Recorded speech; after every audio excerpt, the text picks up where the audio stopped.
नमस्कार, सभी का हार्दिक अभिनंदन है chemistry by Ramniwas Soyuwal sir YouTube channel पर।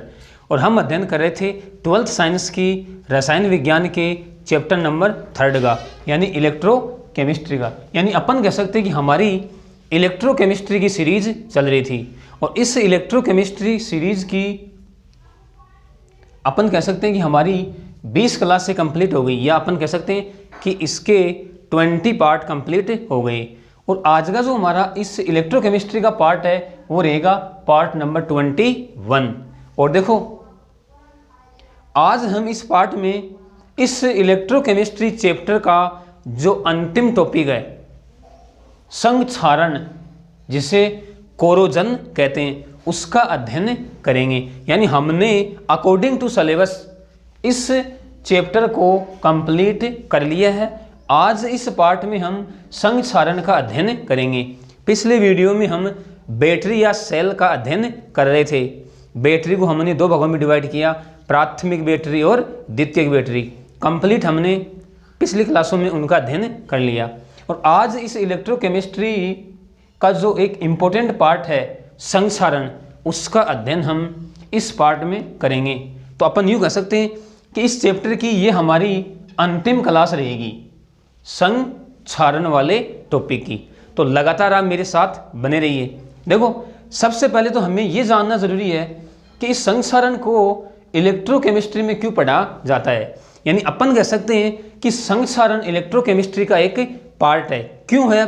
क्योंकि संक्षारण की जो प्रक्रिया है वो एक विद्युत रासायनिक प्रक्रिया है, या अपन कह सकते हैं एक रेडॉक्स प्रक्रिया है। उसमें भी धातु की सतह पर एनोड व कैथोड का निर्माण होता है। तो अपन कह सकते हैं कि संक्षारण इलेक्ट्रोकेमिस्ट्री का पार्ट है।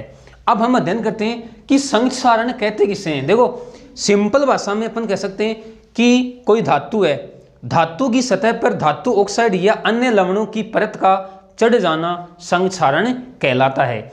अब धातु की सतह पर धातु ऑक्साइड या अन्य लवणों की परत किसकी उपस्थिति में चढ़ेगी? तो अपन कह सकते हैं वायुमंडलीय O2 CO2 और जो नमी होती है उसके संपर्क में धातु आ जाने पर उस धातु की परत पर धातु ऑक्साइड या अन्य लवण जैसे सल्फाइड, सल्फेट, कार्बोनेट, इनकी परत चढ़ जाती है। तो इस परिघटना को हम संक्षारण कहते हैं। ध्यान से आप देखते जाइए। हम क्या कह सकते हैं सिंपल भाषा में कि धातु की सतह पर धातु की सतह पर धातु ऑक्साइड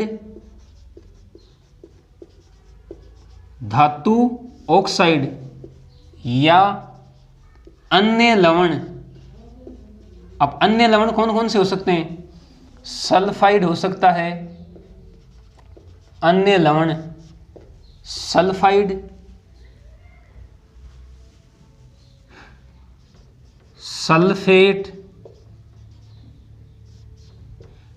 कार्बोनेट इत्यादि। अन्य लवण की परत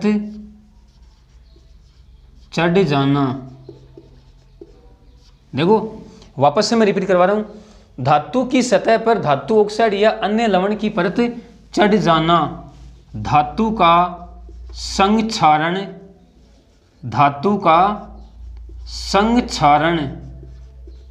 कहलाता है। यह हमने संक्षारण की एक सिंपल परिभाषा देख ली। वापस से मैं आपको रिपीट करवा रहा हूं। क्या कहा मैंने? कि धातु की सतह पर धातु ऑक्साइड या अन्य लवण यानी सल्फाइड, सल्फेट, कार्बोनेट इत्यादि की परत चढ़ जाना धातु का संक्षारण कहलाता है। इसके अलावा हम संक्षारण को इस प्रकार से भी परिभाषित कर सकते हैं। देखो, हम कह सकते हैं धातु का वायुमंडल में उपस्थित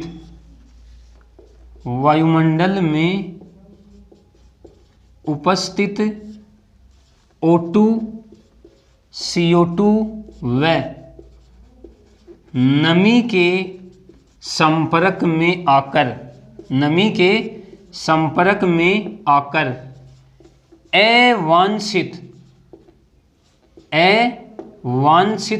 पदार्थ कह सकते हैं या यौगिक कह सकते हैं। अवांछित पदार्थों जैसे अपन कह सकते हैं ऑक्साइड,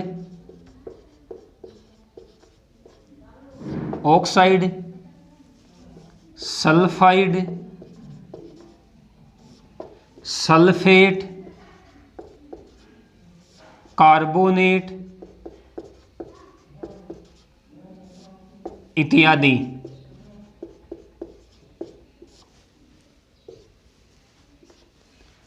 अवांछित पदार्थों में बदल जाना या परिवर्तित हो जाना, बदल जाना धातु का संक्षारण कहलाता है,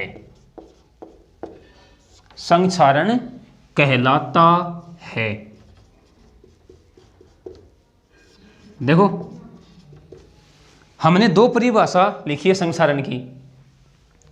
पहली परिभाषा में हमने क्या कहा कि धातु की सतह पर धातु ऑक्साइड या अन्य लवण की परत चढ़ जाना धातु का संक्षारण कहलाता है। अथवा हम इसको इस प्रकार से भी परिभाषित कर सकते हैं, धातु का वायुमंडल में उपस्थित O2, CO2 व नमी, नमी का मतलब जलवाष्प के संपर्क में अवांछित के संपर्क में आकर, अपन यहां कहेंगे संपर्क में आकर, थोड़ा सा मैं इसको सही कर रहा हूं, संपर्क में आकर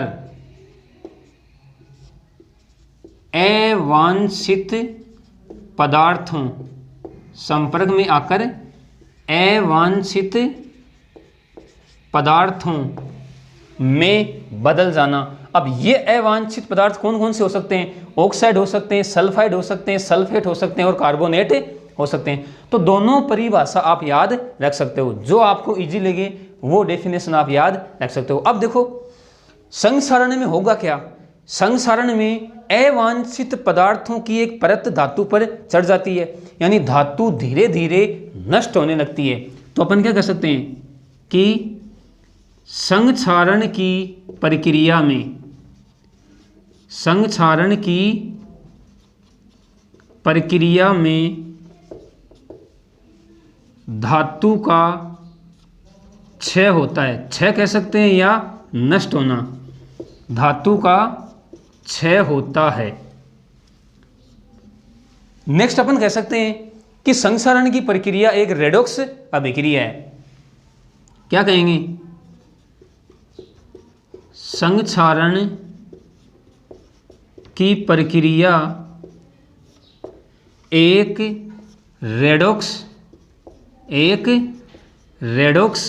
प्रक्रिया है, रेडॉक्स प्रक्रिया है। यानी अपन कह सकते हैं कि इसमें ऑक्सीकरण भी होगा और अपचयन भी होगा। अब जो हमारी धातु है उस धातु का क्या होगा? ऑक्सीकरण। तो अपन कह सकते हैं संक्षारण की प्रक्रिया एक रेडॉक्स प्रक्रिया है जिसमें धातु ऑक्सीकृत होती है। क्या कहेंगे? जिसमें धातु ऑक्सीकृत होती है, जिसमें धातु ऑक्सीकृत होती है। नेक्स्ट बात अपन ऐसा कह सकते हैं कि संक्षारण की प्रक्रिया वायुमंडलीय नमी व जो O2 है, CO2 होती हैं, उनकी उपस्थिति में संपन्न होती है। तो अपन कह सकते हैं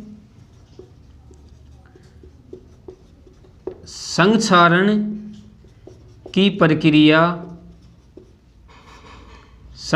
प्रक्रिया वायुमंडलीय नमी का मतलब जलवाष्प O2 CO2 की उपस्थिति में संपन्न होती है, की उपस्थिति में संपन्न होती है, की उपस्थिति में संपन्न होती है। क्या बताया मैंने कि संक्षारण की प्रक्रिया में धातु का क्षय होता है, धातु धीरे धीरे नष्ट होने लगती है। संक्षारण की प्रक्रिया एक रेडॉक्स प्रक्रिया है जिसमें धातु का धातु ऑक्सीकृत होती है, या अपन ऐसे कह सकते हैं कि धातु का ऑक्सीकरण होता है। और संक्षारण की प्रक्रिया वायुमंडलीय नमी, O2 व CO2 इत्यादि की उपस्थिति में संपन्न होती है। अब देखो, अब हम संक्षारण के उदाहरणों की बात करते हैं। संक्षारण के उदाहरण देखो, संक्षारण का सबसे महत्वपूर्ण उदाहरण होता है लोहे पर जंग लगना। क्या कहेंगे? लोहे पर जंग लगना। और जब हम संक्षारण की क्रिया विधि पढ़ेंगे तब हम लोहे पर जंग लगना ये एग्जाम्पल लेकर हम संक्षारण की क्रिया विधि पढ़ेंगे। दूसरा एग्जाम्पल अपन देख सकते हैं, चांदी पर काले रंग की परत का चढ़ जाना। काले रंग की परत का चढ़ जाना ये भी एक संक्षारण का उदाहरण है। अगला एग्जाम्पल अपन ले सकते हैं, पीतल व तांबे की सतह पर, पीतल व तांबे की सतह पर हरे रंग की परत का चढ़ जाना। हरे रंग की परत का चढ़ जाना। ये देखो, ये मैंने कुछ संक्षारण के एग्जाम्पल लिखे हैं। मैं वापस से आपको रिपीट करवा रहा हूँ, लोहे पर जंग लगना इम्पोर्टेंट है, क्योंकि यहाँ से जब क्वेश्चन पूछा जाता है तो क्वेश्चन कई बार तो ऐसे पूछता है कि लोहे पर जंग लगने की क्रिया विधि को समझाइए, या फिर संक्षारण की क्रिया विधि को समझाइए। दूसरा एग्जाम्पल हमने लिया, चांदी पर काले रंग की परत का चढ़ जाना। अगला एग्जाम्पल लिया हमने, पीतल व तांबे की सतह पर हरे रंग की परत का चढ़ जाना। तो ये कुछ संक्षारण के एग्जाम्पल हैं जो अपन डेली लाइफ में देखते हैं। वापस से मैं आपको रिपीट करवा रहा हूँ, हमने संक्षारण की दो डेफिनेशन देख ली। संक्षारण में होता क्या है ये हमने देख लिया कि संक्षारण की प्रक्रिया में धातु का क्षय होता है। संक्षारण की प्रक्रिया एक रेडॉक्स प्रक्रिया जिसमें धातु ऑक्सीकृत होती है, और ये संक्षारण की प्रक्रिया वायुमंडलीय नमी O2 CO2 की उपस्थिति में संपन्न होती है। और ये संक्षारण के एग्जाम्पल और ये संक्षारण की परिभाषाएं। अब हम संक्षारण की क्रिया विधि का अध्ययन करते हैं, और क्रिया विधि का अध्ययन हम करेंगे लोहे पर जंग लगने का उदाहरण लेकर। यानी अब हम संक्षारण की क्रिया विधि का अध्ययन कर रहे हैं, तो लगातार आप अंत तक मेरे साथ बने रहिए।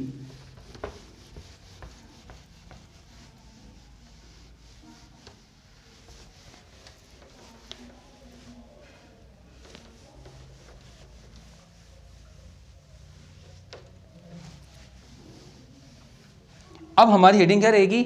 संक्षारण की क्रिया विधि। देखो, संक्षारण की क्रिया विधि।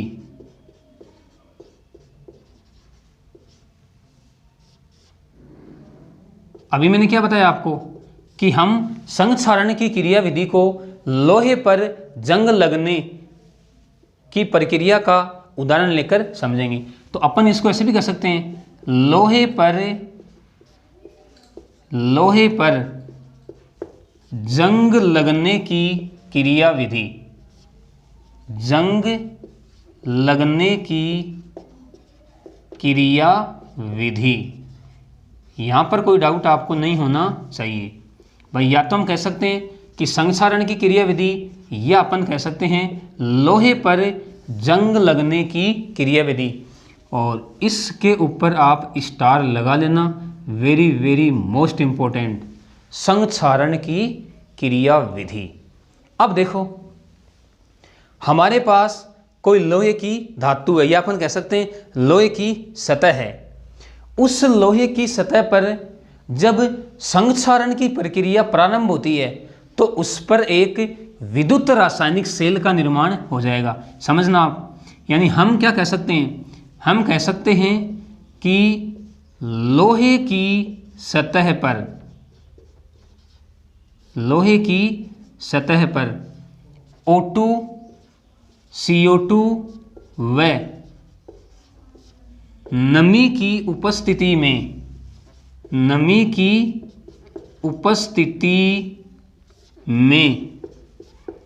एक विद्युत रासायनिक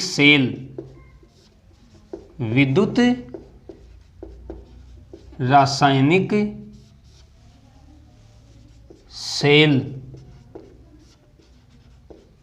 का निर्माण हो जाता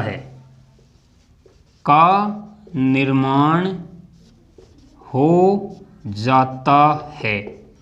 अब देखो, हमने कहा कि लोहे की सतह पर O2 CO2 व नमी की उपस्थिति में एक विद्युत रासायनिक सेल का निर्माण हो जाता है। तो इसका सीधा सा मतलब ये हुआ कि लोहे पे जंग लगना एक विद्युत रासायनिक अभिक्रिया है। यानी अपन कह सकते हैं लोहे पर जंग लगना एक विद्युत रासायनिक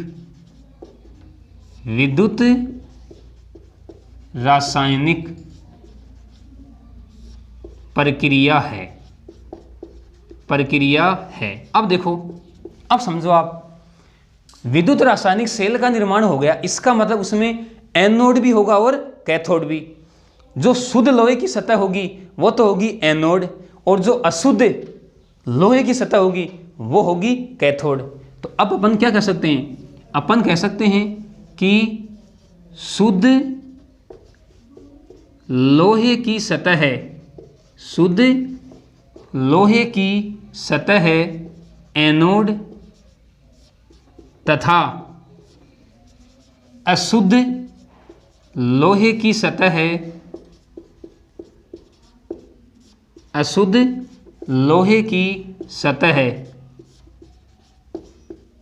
कैथोड की भांति कार्य करती है। कैथोड की भांति कार्य करती है तथा O2 व CO2 युक्त जल विद्युत अपघटय का कार्य करता है। विद्युत अपघटय का कार्य करता है। देखो क्या बताया, वापस से मैं आपको रिपीट करवा रहा हूं। सबसे पहले हमने क्या कहा कि लोहे की सतह पर O2 व CO2 व नमी की उपस्थिति में एक विद्युत रासायनिक सेल का निर्माण हो जाता है। फिर हमने क्या कहा कि लोहे पे जंग लगना एक विद्युत रासायनिक प्रक्रिया है। शुद्ध लोहे की सतह होगी वो तो एनोड का काम करेगी, और अशुद्ध लोहे की सतह कैथोड की भांति कार्य करती है तथा O2 व CO2 युक्त जो जल होता है, जल की बूंदें, वो यहाँ पे विद्युत अपघटय का कार्य करती हैं। अब देखो, हम इसको डायग्राम से भी समझेंगे। अब मैं आपको इसकी जो रासायनिक अभिक्रियाएं हैं वो मैं आपको बता रहा हूँ। तो अपन क्या कह सकते हैं? अपन कह सकते हैं कि संक्षारण की प्रक्रिया में, क्या कह सकते हैं? संक्षारण की प्रक्रिया में होने वाली रासायनिक अभिक्रियाएं निम्न प्रकार हैं। रासायनिक अभिक्रियाएं निम्न प्रकार हैं। ध्यान से आप मेरे साथ देखते जाइए, निम्न प्रकार हैं। अब देखो, हमें पता हो गया है कि धातु की सतह पर विद्युत रासायनिक सेल का निर्माण हो जाता है। शुद्ध धातु की सतह, या अपन कह सकते हैं शुद्ध लोहे की सतह एनोड का काम करती है, और अशुद्ध लोहे की सतह कैथोड का काम करती है। तो पहले हम बात करते हैं एनोड पर। देखते हैं एनोड पर क्या होगा। देखो,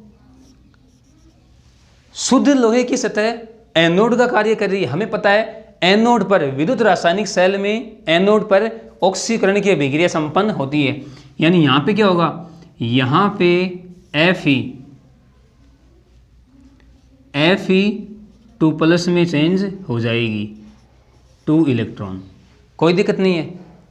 Fe2+ में चेंज हो गई 2 इलेक्ट्रॉन तक कर, यानी यहाँ पर हम कह सकते हैं धातु का ऑक्सीकरण हो रहा है। अब देखो क्या होगा, अब ये जो इलेक्ट्रॉन है ये तो धातु के माध्यम से कैथोड वाले क्षेत्र पे पहुंच जाएंगे, और जो Fe2+ हैं ये विद्युत अपघटय के विलयन में चले जाते हैं। यानी अब बात करते हैं कैथोड की। अब देखो कैथोड में क्या होगा, देखो कैथोड में क्या होगा, सबसे पहले जो CO2 है वो जल के साथ मिलकर कार्बोनिक अम्ल का निर्माण करती है H2CO3, और ये कार्बोनिक अम्ल टूटकर H+ आयन और कार्बोनेट आयन बनाता है। अब देखो, अब ये जो H+ बने, इन H+ को, या अपन ऐसे कह सकते हैं कि ये H+ आयन एनोड से मुक्त हुए इलेक्ट्रॉनों को ग्रहण कर लेगा। यानी यहाँ पे होगी 4H+ plus O2 plus 4 electron, और यहाँ पे बन जाएगा 2H2O। ये जो अभिक्रिया है ये अपन कहते हैं कैथोड पे संपन्न होती है। देखो तीनों की तीनों अभिक्रिया कैथोड वाले क्षेत्र पे संपन्न होती हैं। एनोड के ऊपर धातु का ऑक्सीकरण होता है। वापस से मैं आपको समझा रहा हूँ, ये CO2 कहाँ से आई, वायुमंडल से, ये H2O जलवाष्प कहाँ से आई, वायुमंडल से। दोनों आपस में अभिक्रिया करके पहले कार्बोनिक अम्ल का निर्माण करते हैं। ये कार्बोनिक अम्ल आयनों में टूट जाता है H+ और कार्बोनेट आयन में, और ये जो H+ बने हैं ये एनोड से मुक्त हुए इलेक्ट्रॉनों को ग्रहण करके जल वाष्प, या अपन कह सकते हैं जल का निर्माण कर लेते हैं। अब देखो, आप अब समझना ध्यान से, अभी मैंने दोनों इलेक्ट्रोडों की अलग अलग अभिक्रियाएं दिखाई हैं, इनको मैं साफ कर रहा हूं। अब हम दोनों अभिक्रियाओं से कंप्लीट सेल अभिक्रिया लिखेंगे। देखो कैसे लिखेंगे,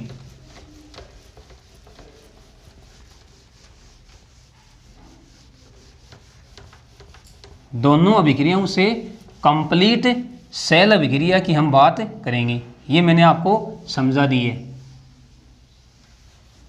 देखो पहले मैं एनोड की बात करता हूं। एनोड भी क्या हो रहा है, यानी मैं यहाँ पे ले सकता हूँ 2Fe, कोई दिक्कत नहीं है। 2Fe ये चेंज हो जाएंगे 2Fe2+ में प्लस 4 इलेक्ट्रॉन।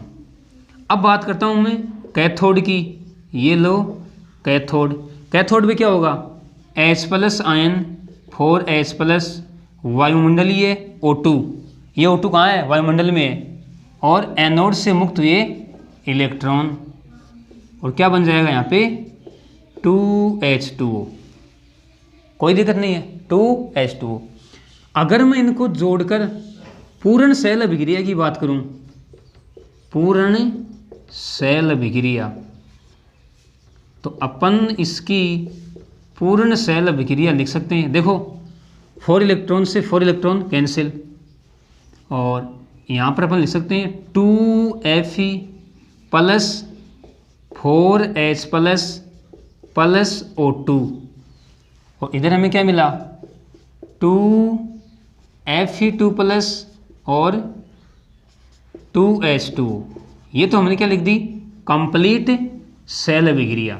अब देखो इनको मैं हटा रहा हूँ, यानी इस सेल अभिक्रिया के द्वारा Fe2+ आयन प्राप्त हो रहे हैं। ध्यान से आप समझना, क्या बताया मैंने, इस सेल अभिक्रिया के द्वारा हमें Fe2+ आयन प्राप्त हो रहे हैं। अब देखो क्या होगा, हम कह सकते हैं ये Fe2+ आयन, ये Fe2+ आयन वायुमंडलीय O2 व नमी का मतलब H2O, नमी के संपर्क में आकर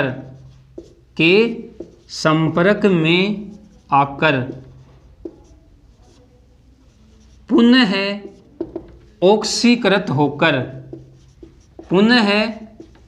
ऑक्सीकृत होकर, समझना बात को, पुनः ऑक्सीकृत होकर Fe3+ आयन बनाते हैं, Fe3+ आयन बनाते हैं। अर्थात क्या बनाएंगे? Fe2O3 का निर्माण करते हैं,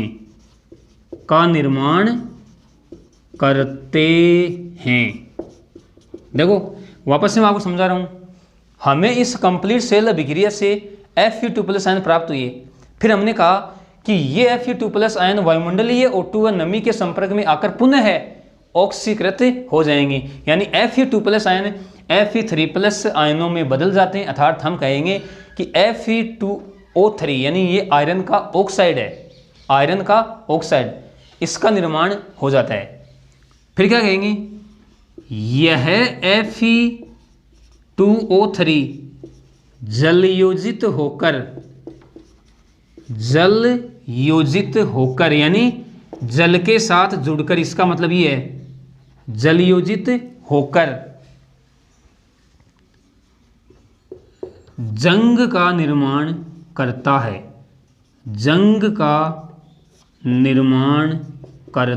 है, यानी रस्ट बन जाएगी। अब देखो पहले बात करते हैं Fe2+। देखो मैं लिख दूं यहाँ पे 2Fe2+ प्लस हाफ O2 और प्लस 2H2O। अब देखो यानी हमारे पास बनेगा Fe2O3 और 2 दूनी 4 यानी 4H+। अब देखो ये जो बना ना, ये बना है आयरन का ऑक्साइड। अब देखो यहाँ पर तो Fe2+ आयन है और इस आयरन के ऑक्साइड में ये Fe+3 ऑक्सीकरण अवस्था में उपस्थित हैं। अब ये जो आयरन का ऑक्साइड है ये क्या करेगा? ये जल के साथ जुड़कर, यानी अपन कह सकते हैं Fe2 प्लस अक्स H2O। अक्स H2O का मतलब यहाँ पे जल के अणु हैं, और क्या बना लेगा? Fe2O3 डॉट अक्स H2O। ये लो, इसको हम कहते हैं जंग या रस्ट। और देखो वास्तव में जंग क्या होती है? जंग एक लाल भूरा पाउडर होता है, लाल भूरा पाउडर। इस जंग की वजह से धातु का क्षय होने लगता है, या अपन कहते हैं धातु धीरे धीरे नष्ट होने लगती है। तो ये मैंने आपको इस संक्षारण की यानी लोहे पर जंग लगने की पूरी क्रिया विधि बता दी है। अब हम इसको डायग्राम से समझते हैं, ठीक है ना। देखो डायग्राम को मैं यहाँ पे बना रहा हूँ, ठीक है ना। देखो ये कोई मेरे पास धातु की सतह है, शुद्ध धातु की सतह, और मान लो इस पे जंग लग गई है। ये मैंने क्या दिखाया है? यानी ये जंग वाला क्षेत्र दिखा दिया है। अब देखो क्या होगा, ये शुद्ध धातु की सतह है, शुद्ध धातु की सतह। इधर अपन इधर ले सकते हैं, एक ही बात है। चलो इधर ले रहा हूं मैं। ये शुद्ध धातु की सतह तो करेगी एनोड का कार्य, तो मैं यहाँ पे लिख रहा हूँ एनोड, ठीक है ना। और ये जो क्षेत्र दिखाया है मैंने, ये अशुद्ध धातु की सतह, ये काम करेगी कैथोड का, तो यहाँ पे लिख दूँ मैं कैथोड। ध्यान से समझना आप, जो बात हमने यहीं पर पढ़ी है ना, उसको मैं अब आपको डायग्राम के द्वारा समझा रहा हूँ। अब देखो एनोड पे क्या होगा? एनोड पे तो धातु का क्या होता है? ऑक्सीकरण। तो ये लो Fe2 प्लस 2 इलेक्ट्रॉन, कोई दिक्कत नहीं है। अब देखो इस क्षेत्र में क्या होता है? इस क्षेत्र में पहले वायुमंडल से क्या आएगी? CO2, और वायुमंडल से क्या आएगी? नमी, ठीक है ना। अभिक्रिया होगी और H2CO3 यानी कार्बोनिक अम्ल का निर्माण हो जाएगा। ये कार्बोनिक अम्ल टूटेगा, यानी H2CO3 और क्या बनाएगा 2H प्लस और प्लस यहाँ लिख रहा हूँ मैं आगे CO3 2 माइनस, कोई दिक्कत नहीं है। अब देखो ये जो H प्लस हैं ये H प्लस 4H प्लस, देखो ये रही 4H प्लस और O2 और प्लस एनोड से मुक्त हुए इलेक्ट्रॉन और बन जाएगा 2H2। अब देखो इसका मतलब यहाँ पे क्या हुआ, यहाँ पे एनोड से मुक्त हुए इलेक्ट्रॉन इस कैथोड की तरफ गमन कर रहे हैं, ठीक है, और 2H2 का निर्माण हो गया। कंप्लीट सेल रिएक्शन हमने लिखी तो हमें क्या प्राप्त हुआ, हमें प्राप्त हुआ कि 2Fe किस में चेंज हो रहा है 2Fe 2 प्लस आयन में, यानी इन दोनों अभिक्रियाओं के द्वारा हमें क्या प्राप्त हुआ Fe 2 प्लस आयन। फिर ये Fe 2 प्लस आयन मैं थोड़ा इसको हटा रहा हूँ, देखो इसको मैं हटा दूँ अच्छे से आपको समझ में आ जाएगा।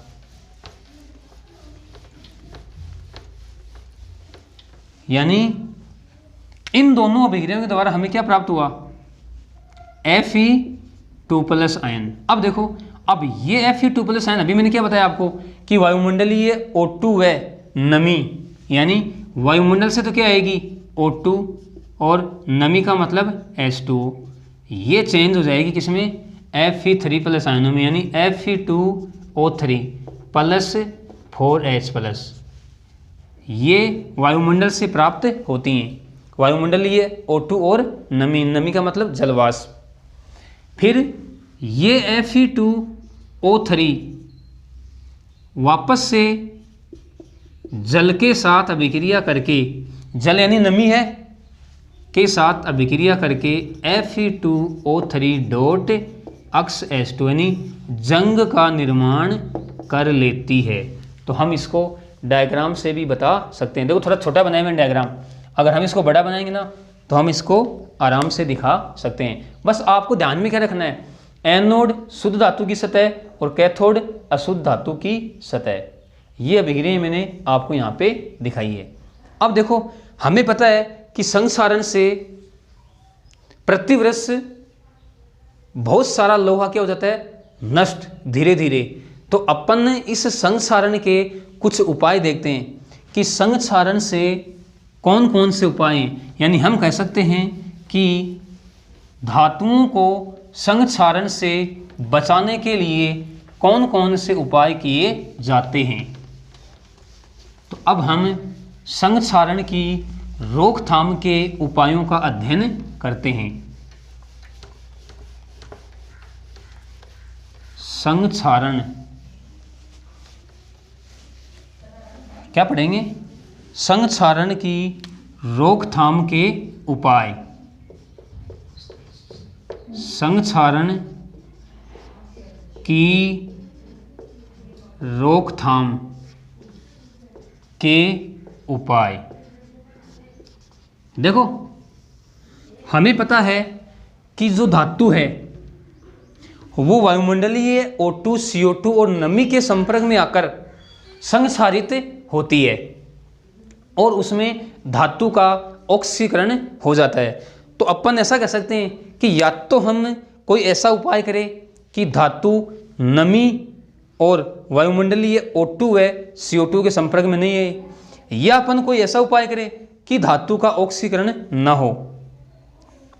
तो हम कुछ ऐसे उपाय करेंगे कि धातु का ऑक्सीकरण ना हो और धातु नमी व वायुमंडलीय O2 व CO2 के संपर्क में नहीं आई। तो उस स्थिति में हम कहेंगे कि धातु का संक्षारण नहीं होगा। तो देखो पहला उपाय हम कर सकते हैं, उपयुक्त पदार्थ की परत चढ़ाकर। समझना, उपयुक्त पदार्थ की परत चढ़ाकर, यानी हम क्या करेंगे, हम जो धातु की सतह है उस पर हम किसी ऐसे पदार्थ की परत चढ़ा देंगे या ऐसे पदार्थ का लेप कर देंगे जिससे वह जल व वायु के संपर्क में नहीं आए। देखो पहला उपाय अपन क्या कर सकते हैं, धातु की सतह पर, धातु की सतह पर पेंट करके, यानी हम अगर धातु की सतह पर पेंट कर दे, पेंट का मतलब वार्निश, तो धातु नमी के संपर्क में नहीं आएगी और धातु का संक्षारण नहीं होगा। दूसरा उपाय अपन कर सकते हैं, धातु की सतह पर ग्रीस का लेप करके, किसका, ग्रीस का लेप करके। देखो ग्रीस जल प्रतिकर्षी होता है, यानी ये धातु को जल के संपर्क में आने से रोकता है, तो इसलिए धातु का संक्षारण नहीं होगा। तो धातु की सतह पर ग्रीस का लेप करके, या अपन कह सकते हैं कि धातु की सतह पर तेल का लेप करके, यानी अगर हम धातु की सतह पर तेल लगा देंगे, तेल का लेप कर देंगे, तो तेल भी क्या होता है, जल प्रतिकर्षी होता है और धातु जल के संपर्क में नहीं आएगी, उसका संक्षारण नहीं होगा। ये तो हमने पहला उपाय देखा, उपयुक्त पदार्थ की परत चढ़ाकर। अब ले रहा हूं मैं दूसरा उपाय, इंपॉर्टेंट है भाई, बलिदानी सुरक्षा। बलिदानी सुरक्षा, अब देखो नाम से पता है यहां पर बलिदान दे रहा है। अब कौन दे रहा है बलिदान, ये तो अपन अभी देखेंगे। देखो इस बलिदानी सुरक्षा में क्या होगा, जैसे मैं एग्जांपल ले रहा हूं लोहे का, ये मेरे पास कोई लोहे की शुद्ध धातु है, अब मुझे इसको संक्षारण से बचाना है। अब देखो थोड़ा सा याद करो, आप पीछे की वीडियो को आप देखना, हमने पढ़ी है इलेक्ट्रोकेमिकल सीरीज, विद्युत रासायनिक श्रेणी। मैं थोड़ी सी आपको रिवाइज करवा रहा हूं, आपको ध्यान में आ जाएगी। हमने श्रेणी में क्या देखा था कि ऊपर से नीचे आएंगे तो क्या हो रहा था, अपचयन विभव का मान बढ़ रहा था, और हमें पता है जिसका अपचयन विभव ज़्यादा होगा उसका तो होगा अपचयन, और जिसका ऑक्सीकरण विभव ज़्यादा होता है उसका होता है ऑक्सीकरण। तो बात सीधी सी है कि ऊपर वाली धातु का तो क्या होगा, ऑक्सीकरण, और नीचे वाली धातु का क्या होगा, अपचयन।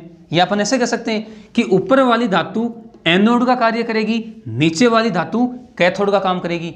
हमने इस विद्युत रासायनिक श्रेणी के आधार पर धातुओं की सक्रियता की भी बात की थी, यानी हमने कहा था कि हम जब ऊपर से नीचे की तरफ जाएंगे तो धातुओं की सक्रियता घटती है। इसका मतलब ऊपर वाली धातु ज़्यादा सक्रिय होती है और नीचे वाली धातु कम सक्रिय होती है। हम बात कर रहे हैं लोहे की, यानी Fe की। Fe जिंक के नीचे होता है और जिंक ऊपर होती है। मतलब हम कह सकते हैं कि इस लोहे की सतह पर अगर मैं जिंक धातु की क्या चढ़ा दूं, एक परत। समझना इस बात को, देखो इंपॉर्टेंट चीज़ है, ये है जिंक की परत, ठीक है, और ये अंदर वाली है Fe की परत, जिंक की परत और Fe की परत। हमें पता है ज़्यादा क्रियाशील जिंक है, इसका मतलब जिंक कार्य करेगी एनोड का और Fe कार्य करेगी कैथोड का। इसका मतलब इसका होगा ऑक्सीकरण, क्या होगा, ऑक्सीकरण, और यहाँ पे इसका होगा अपचयन। अब समझना इस चीज़ को आप देखो, सबसे पहले तो आपको ये पता होना चाहिए कि लोहे की सतह पर जिंक धातु की परत चढ़ाने की प्रक्रिया कहलाती है गैल्वेनीकरण। क्या कहलाती है, गैल्वेनीकरण, गैल्वेनाइजेशन। याद रखोगे आप, क्यों कहा, क्योंकि जिंक और Fe अब एक गैल्वेनिक सेल की भांति व्यवहार करेंगे। जिंक एनोड की भांति, Fe कैथोड की भांति। जिंक पर ऑक्सीकरण, Fe पर अपचयन, यानी एक गैल्वेनिक सेल की भांति यह कार्य करने लगती है। इसी वजह से हमने क्या कहा कि लोहे की सतह पर जिंक धातु की परत चढ़ाने की प्रक्रिया गैल्वेनीकरण कहलाती है। अब देखो क्या होगा, अब हमें पता ये हो गया है कि अब जब ये धातु वायुमंडलीय संपर्क में आएगी तो सबसे पहले जिंक का ऑक्सीकरण होगा, Zn2+ और 2 इलेक्ट्रॉन, ये है Fe। अब देखो Fe क्या है, Fe का क्या होगा, अपचयन, यानी Fe2+ 2 इलेक्ट्रॉन और चेंज हो जाएगी Fe में। अब समझना आप, यानी हमने इस लोहे की सतह पर जिंक की परत चढ़ा दी। हमें पता है जिंक जो धातु है वो लोहे की तुलना में ज़्यादा क्रियाशील होती है, यानी उसका ऑक्सीकरण होता है, तो Zn2+ आने में चेंज हो जाएगी। ये जो इलेक्ट्रॉन है, इन इलेक्ट्रॉन को ये Fe2+, यानी मान लो अगर थोड़ा बहुत इसमें इसका संक्षारण हो भी गया तो ये जिंक धातु इसको इलेक्ट्रॉन देकर वापस से इसको Fe में परिवर्तित कर देती है। अब देखो मान लो इसके ऊपर कहीं खरोंच पड़ गए, ऐसे खरोंच पड़ गए, यानी अपन कह सकते हैं कि इस पर खरोंच पड़ गए और यह लोहे की सतह वायुमंडल के संपर्क में आ भी गई, तो भी उस स्थिति में भी यह जिंक धातु इस Fe का ऑक्सीकरण नहीं होने देती है, खुद का ऑक्सीकरण होकर और इसको इलेक्ट्रॉन देकर वापस से Fe2+ आयनों को Fe में चेंज कर देती है, यानी ये खुद नष्ट हो जाएगी, खुद नष्ट हो जाएगी, लेकिन इस लोहे की धातु को नष्ट होने से बचाती है। इसीलिए इसको बोलते हैं बलिदानी सुरक्षा, यानी यहाँ पे जिंक ने इस लोहे की सतह को संक्षारण से बचाने के लिए अपना बलिदान दे दिया, इसीलिए इसको बोलते हैं बलिदानी सुरक्षा। शायद आपको अच्छे समझ में आ गया होगा, वापस से मैं आपको रिपीट करवा दूं। बलिदानी सुरक्षा में लोहे की सतह पर इससे अधिक धातु, जैसे मैंने यहाँ पे जिंक लिया है, हम मैग्नीशियम भी ले सकते हैं, यानी लोहे से ऊपर स्थित धातुएं, जिंक की धातु की परत हमने चढ़ा दी, लोहे की सतह पर जिंक धातु की परत चढ़ाने की प्रक्रिया गैल्वेनीकरण कहलाती है। और अब यह धातु वायुमंडल के संपर्क में आएगी तो सबसे पहले इस जिंक का ऑक्सीकरण होगा, यानी यहाँ पर लोहे का ऑक्सीकरण नहीं होगा, और लोहे का ऑक्सीकरण नहीं होगा तो ये लोहे की सतह सुरक्षित बनी रहेगी, यानी इसका संक्षारण नहीं होगा। इसे कहते हैं बलिदानी सुरक्षा। अब देखो ये तो होगी बलिदानी सुरक्षा। अब बात करते हैं, एक उपाय और है, विद्युतीय रक्षण। देखो विद्युतीय रक्षण, या अपन इसको विद्युतीय सुरक्षा भी कहते हैं, ये और देख लो आप। देखो तीसरी है विद्युतीय रक्षण, देखो इसको कैथोड सुरक्षा भी बोलते हैं, कैथोड सुरक्षा क्यों बोलते हैं, देखो अभी देखते हैं। विद्युतीय रक्षण, ये जो सुरक्षा है, ये अपन कह सकते हैं, ये जो उपाय है, ये अपन भूमिगत जो पाइपलाइनें होती हैं, लोहे की पाइपलाइनें, भूमि के अंदर क्या होती हैं, लोहे की पाइपलाइनें। अब देखो भूमिगत लोहे की पाइपलाइनों को संक्षारण से बचाने के लिए हम क्या करेंगे, विद्युतीय रक्षण विधि काम में लेंगे। इसमें होगा क्या, इस भूमिगत पाइपलाइन को हम इससे अधिक क्रियाशील धातु से जोड़कर उसका हम क्या बना देंगे, एनोड। क्या बना दिया, एनोड। और ये भूमिगत पाइपलाइन है, ये काम करेगी कैथोड का। अब देखो सीधी सी बात है, अगर ये एनोड है इसका मतलब इसका ऑक्सीकरण होगा, बात सीधी सी ये है, और इसका क्या होगा, अपचयन। अगर मान लो इस भूमिगत पाइपलाइन का अब ऑक्सीकरण हो भी गया तो ये जो धातु है ये इसे इलेक्ट्रॉन देकर वापस से इसका क्या कर देगी, अपचयन। और इस भूमिगत पाइपलाइन का हमने क्या बनाया, कैथोड, और जो इससे अधिक क्रियाशील धातु है उसका हमने क्या बनाया, एनोड। तो इसका कैथोड बनाया, इसीलिए इसको कैथोड सुरक्षा भी कहते हैं। क्या बताया मैंने, कैथोड सुरक्षा। यानी हम ऐसे कह सकते हैं कि भूमिगत जो लोहे की पाइपलाइनें होती हैं उनको संक्षारण से बचाने के लिए उससे अधिक क्रियाशील धातु से उसको जोड़कर उसका एनोड बना देते हैं और उस भूमिगत पाइपलाइन का कैथोड बना देते हैं, जिसकी वजह से क्रियाशील धातु का ऑक्सीकरण होता है और भूमिगत पाइपलाइन का अपचयन होता है, जिसकी वजह से इसका संक्षारण नहीं हो पाता है। तो ये हमने संक्षारण की रोकथाम के उपाय देख लिए। मोटे तौर पे 3 उपाय हमने देखे। उपयुक्त पदार्थ की परत चढ़ाकर, यानी धातु की सतह पर पेंट करके, धातु की सतह पर ग्रीस का लेप करके, धातु की सतह पर तेल का लेप करके। दूसरी हमने देखी बलिदानी सुरक्षा और तीसरी हमने विद्युतीय रक्षण या कैथोड सुरक्षा। यानी अपन ऐसे कह सकते हैं कि हमारी जो इलेक्ट्रोकेमिस्ट्री की सीरीज चल रही थी, आज ये सीरीज कंप्लीट होती है। हमने according to 1 by 1 topic to topic हमने इस इलेक्ट्रोकेमिस्ट्री वाले चैप्टर का डिटेल से अध्ययन किया है। अब देखो बात आती है कुछ इंपॉर्टेंट न्यूमेरिकल्स की। तो हमारा जो वीडियो नंबर 4 है, देखना आप, उसमें हमने कुछ इंपॉर्टेंट बोर्ड एग्जाम की तरफ से इंपॉर्टेंट न्यूमेरिकल सॉल्व कर लिए थे। फैराडे के नियमों से संबंधित जितने भी न्यूमेरिकल हैं उनको हमने पार्ट नंबर 4 में सॉल्व कर लिया था। अब जो कुछ शेष बचे हुए न्यूमेरिकल्स हैं बोर्ड एग्जाम की तरफ से, उनको हम नेक्स्ट वीडियो में, यानी अपन कह सकते हैं पार्ट नंबर 22 में सॉल्व करेंगे। तो आज के लिए इतना ही। ओके, धन्यवाद।